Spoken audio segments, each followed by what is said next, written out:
سلام عزیزای دل شقایق، امیدوارم که حال دلتون عالی باشه. امروز اومدم با فال چای و قرار هست که یک پیشگویی فوق‌العاده پر انرژی رو با این فال چای داشته باشیم.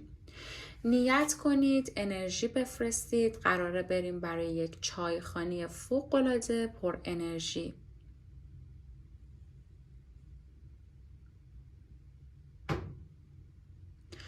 خب این یک فال کلی هست و قراره که همه جوانب بررسی بشه، مسائل کاری، مالی، احساسی و خانوادگی. اگر بنا به هر دلیلی گفته های من با نیت های شما همخوانی نداشت، دلیل بر اشتباه فال نیست. قطعاً انرژی شما با این فال همخوانی نداشته. بریم ببینیم که چه چیزهایی رو قراره برامون پیشگو کنه. بسم الله الرحمن الرحیم. اولین چیزی که داره نشون میده و دربارش داره صحبت میکنه، اگر در بحث و جدلی هستید و این بحث و جدل خانوادگی هست، بهتره که در این بحث و جدل کوتاه بیایید.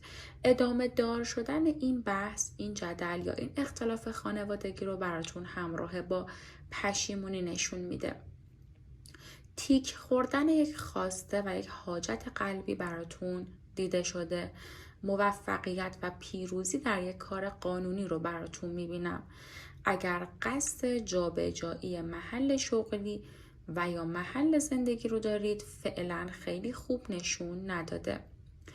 کسایی که توی حروف اسمشون کلمه میم رو دارن، مثل مریم، میثم و اسامی دیگه حالا میتونه باشه، برای شما یک امضای سند رو میبینم.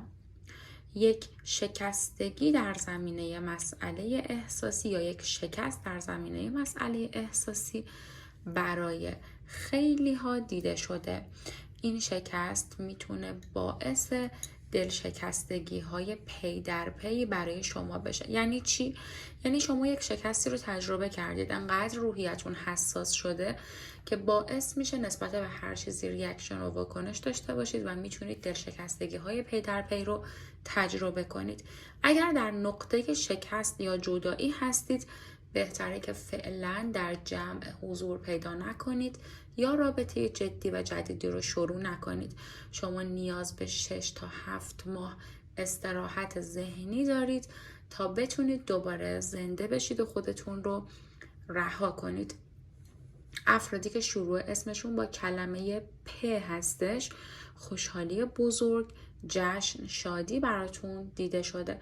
حتی این خوشحالی میتونه در زمینه مسائل احساسی و یا حتی در زمینه مسائل کاری و مالی باشه. خانم هایی که نیت بارداری دارید، بارداری روشن رو براتون میبینم. پولی که مبلغ 1 و 0 رو داره براتون پوچ میشه و خودتون این پول رو خرج میکنید و در نهایت بابت خرج کردتون پشیمون میشید. افرادی که به شروع کار یا شغلی به دست خودشون فکر میکنن، شروع شغل براتون عالی افتاده، فروش رو براتون خوب میبینم. خرید اگر به صورت نقدینگی باشه خوبه. افرادی که رقیب دارید، رقیب جدیه و فعلا کات و پوچ شدن رقیب رو نمیبینم. اینجا داره برای افرادی که فاصله مکانی رو با مخاطب دارن یا در کات به سر میبرن تا 7 روز آینده یا نهایتا تا 7 دی ماه دیدار و ملاقات رو براشون نشون میده. اگر به صورت همزمان در 2 رابطه احساسی به سر میبرید یا با 2 نفر هستید، اینجا داره بهتون هشدار یا اخطاری رو میده. میگه یکی از طرفین انگار بخواد با زیر نظر گرفتن، فال گوش وایسادن، چک کردن دست شما رو رو کنه و دردسر عظیمی میتونه براتون شکل بگیره. سعی کنید تا زمانی که از چیزی مطمئن نیستید وعده و وعید و قولی رو دربارش به کسی ندید یا اون چیز رو خیلی همه جا حالا جار نزنید یا دربارش صحبت نکنید. تغییراتی رو روی چهره یا ظاهر داره براتون نشون میده.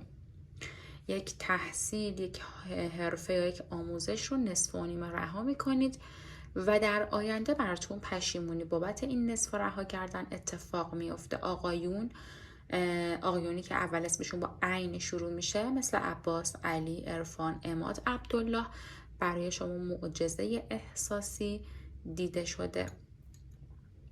خرید و فروش وسیله نقلیه رو براتون میبینم و اگر موتور دارید یک خرابی براتون دیده شده. خرابی موتور که میتونه یا به خرج بیفته یا خراب بشه که قصد تعویض براتون شکل میگیره.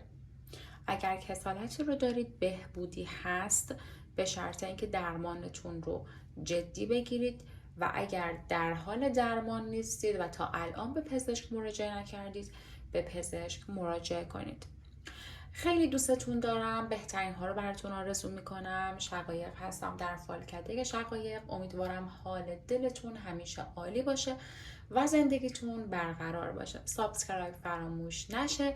نظراتتون رو برای من کامنت کنید که کلی از نظراتتون انرژی میگیرم.